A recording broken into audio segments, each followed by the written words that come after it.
आपने टाई को आपने इस पोजीशन में आपने होल्ड करना है।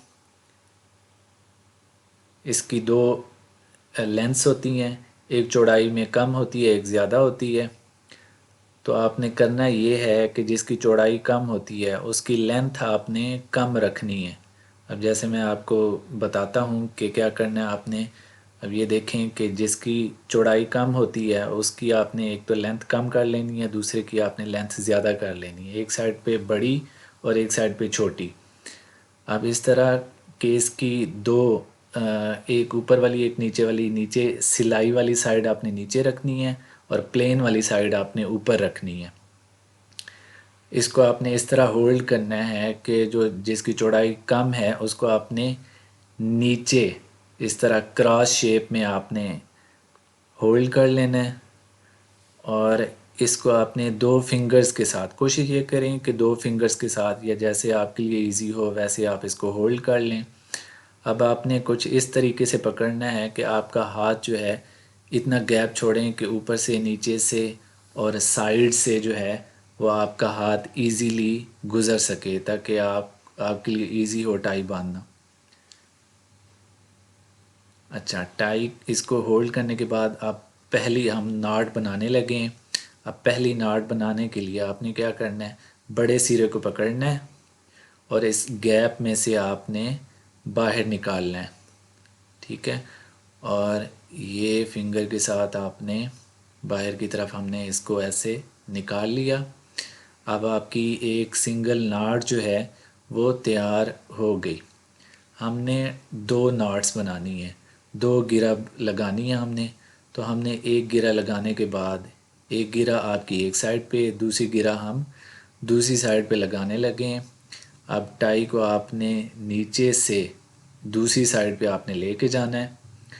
दूसरी साइड पे ले जाने के बाद अब हम दूसरी साइड पे जो है वो नाट बनाएंगे, क्योंकि हम इवन नाट बना रहे हैं। इवन नाट का फ़ायदा ये होता है कि दोनों साइड्स जो होती हैं वो इक्वल होती हैं और आपकी जो टाई की नाट बनती है वो प्रॉपर शेप में बनती है। मतलब एक साइड पे कम और ज़्यादा नहीं होती, दोनों साइड इक्वल। अच्छा, आप दूसरी साइड पे आपने बिल्कुल उसी तरह आपने उसी गैप में से आपने रोल करके बीच गैप में से आपने निकालना है।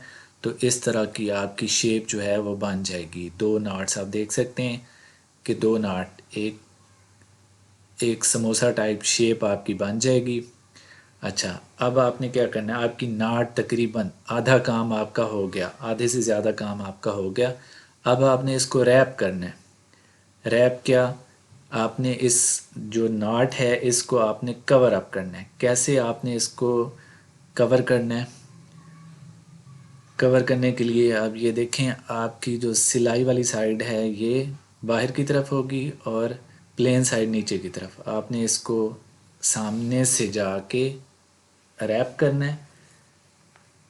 रैप करने के बाद अब आपने उसी बीच वाले होल से एक लूप से आपने क्या करना है, उसको निकालना है।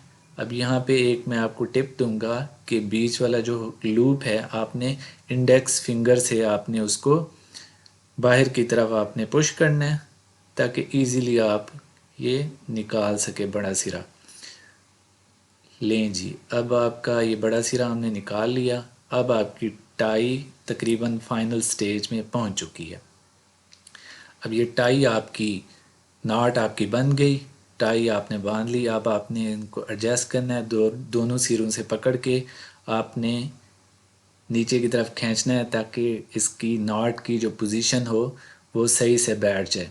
अब आपने निचले वाले सिरे को आपने नीचे की तरफ खींचना है, नाट को पकड़ के, नाट को ऊपर की तरफ पकड़ के और सिरे को नीचे की तरफ खींचना है आपने, और टाई को एडजस्ट आपने करना है।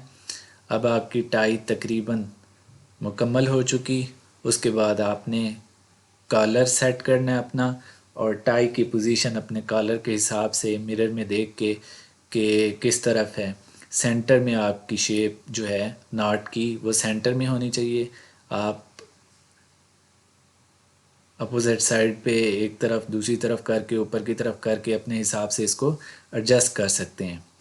देखें जी, आप 2 मिनट में इजीली आप टाई बांधना जो है वो सीख चुके हैं।